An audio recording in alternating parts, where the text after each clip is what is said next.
Greetings viewers, welcome to the channel, and please excuse the terribly wrinkly drapes in the background. The studio is a work in progress to say the least, but the sensual sounds you were hearing earlier was coming from the Canon 5D Mark I, which I recently picked up for $130 US. And included in that price was all the accessories, batteries, CF cards, and this fantastic 50mm f1.4 USM lens. Often in life we lust for the newer, better things, myself included. But is newer actually better? Well, I happened to pick this up at an interesting time because I was headed to an electronic music festival called Bass Coast, which is notoriously dusty, so I had my reservations about bringing my nice camera. So I wanted to find out, could a 20-year-old camera be a worthy substitute? For those of you who aren't aware, the Canon 5D Mark I was released way back in 2005, and it features a whopping 12.7 megapixels, 9 autofocusing points. It's actually one of the most comfortable cameras I've ever used. It fits like a glove. And it's also built like a tank. It'll probably outlive me. The screen, however, is shit. It was probably really awesome technology back in 2005, but I find myself squinting at it a lot, and I have good eyes.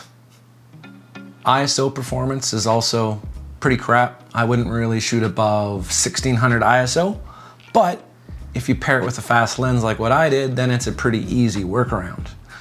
And now because this is an old sensor, I find myself shooting slightly different with it.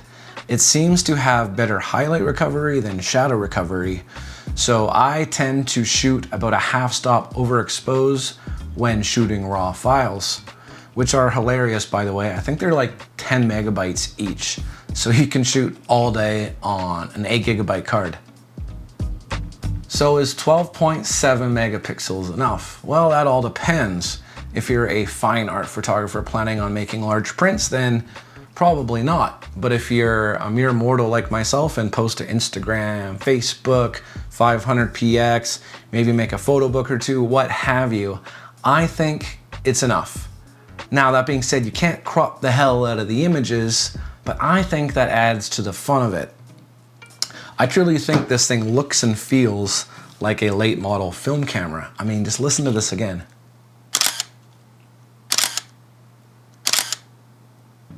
So I find the best way to shoot with this camera is just by slowing down a bit, focusing on your light and composition. So when it comes time for post, you're just doing minor tweaks rather than major surgery. Now, another thing that reminds me of the good old days with this camera are the colors. Now, I'm not gonna say it looks like Portra 400 because that would be a lie. It's a digital camera, but it does have a sort of classic, less clinical look to the colors that I find very pleasing. And having a camera that looks good out of the box makes you want to use it more. In fact, since Bass Coast, I've taken it out a few more times. I've taken it camping, and it's cool. He can hang out with the red solo cups and I'm not too scared. I even took it on a paid shoot just to see how it would fare in the real world. And newsflash, the client loved the images and obviously had no idea it was shot on a $130 camera. So yeah, I just wanted to make this video to let everyone know that you do not need new good gear. Old good gear is fine too. And if you ever have the opportunity to go to an electronic music festival, I say go. Bring your camera too, because people are generally super friendly, and as long as you're taking photos of them in a positive way, they're not gonna have any issues at all. So it's great street photography practice. So yeah, I hope you enjoyed the video. Subscribe to the channel if you think I deserved it. Now please just stop watching YouTube videos, go outside, get some fresh air, and take some photos. See ya.